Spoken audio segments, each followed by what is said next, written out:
Please stop pushing. I can't take this anymore. The concert venue is packed tight. A man behind me keeps pressing into my backside. I'm wearing a mini skirt today with a thong underneath, and it only makes the situation worse. He lifts my skirt and presses himself against my hips. As the atmosphere heats up, someone in front of me slams into me, and I stumble back a step. My body stiffens as I feel like something just slid inside me. My name was Mandy Cox, and I was a diehard fangirl. I wanted a celebrity to notice me, so I dressed for attention. I wore heavy makeup and made sure nothing about me went unnoticed. My low-cut top revealed a wide stretch of skin, and my chest bounced with every step. I paired it with a mini skirt that barely covered my thighs and sexy white stockings which hugged my legs. But when I arrived, reality hit. The concert venue was packed so tightly I couldn't move, and the crowd swallowed me whole. The celebrity was never going to notice me. I craned my neck and shouted, "Darling, take me." I never imagined that line would draw the wrong kind of attention. Instead of the celebrity, it caught a filthy creep. After I shouted it, I became aware of a man behind me, repeatedly bumping into me. At first, I brushed it off. In a crowd that dense, accidental contact was easy to explain, but the feeling wouldn't go away. Something hard kept pressing against my butt from behind. I assumed I'd accidentally backed into his hand where it rested behind me, so I turned and offered a polite apology. "Sorry, I didn't mean to bump into you." He paused, then flashed a leering smile and said, "It's okay, I don't mind." When I turned back toward the stage, I felt him press against me again, more deliberate than before. I kept my attention on the celebrity on stage and shut him out. The man became increasingly brazen, pulling up my skirt and pressing close against my backside. I had only a thong on underneath, which left my butt exposed. I felt his touch directly against my skin and assumed it was his finger. Only then did I realize something was wrong.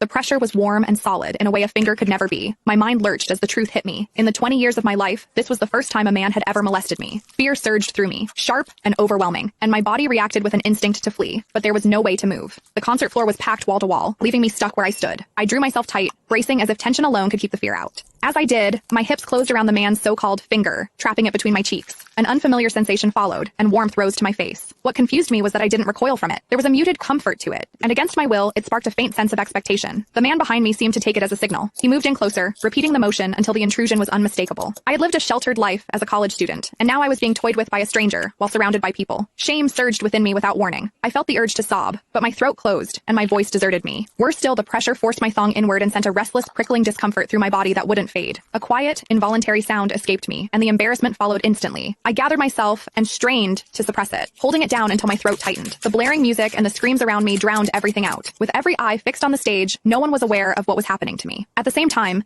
the intensity continued to rise, touching something deep inside me. I bit down on my lip as cold sweat traced my spine.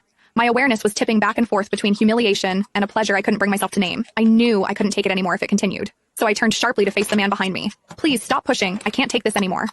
When I finished speaking, the man leaned toward me and whispered in my ear, "Is it exciting, the way I'm pushing against you?" The shame was overwhelming, and I was on the verge of crying. "I'm a virgin. I've never done that kind of thing. Please, let me go." He didn't stop. Instead, his gaze burned deeper as he seized my waist, the pressure growing stronger. "You're really a virgin? Then let me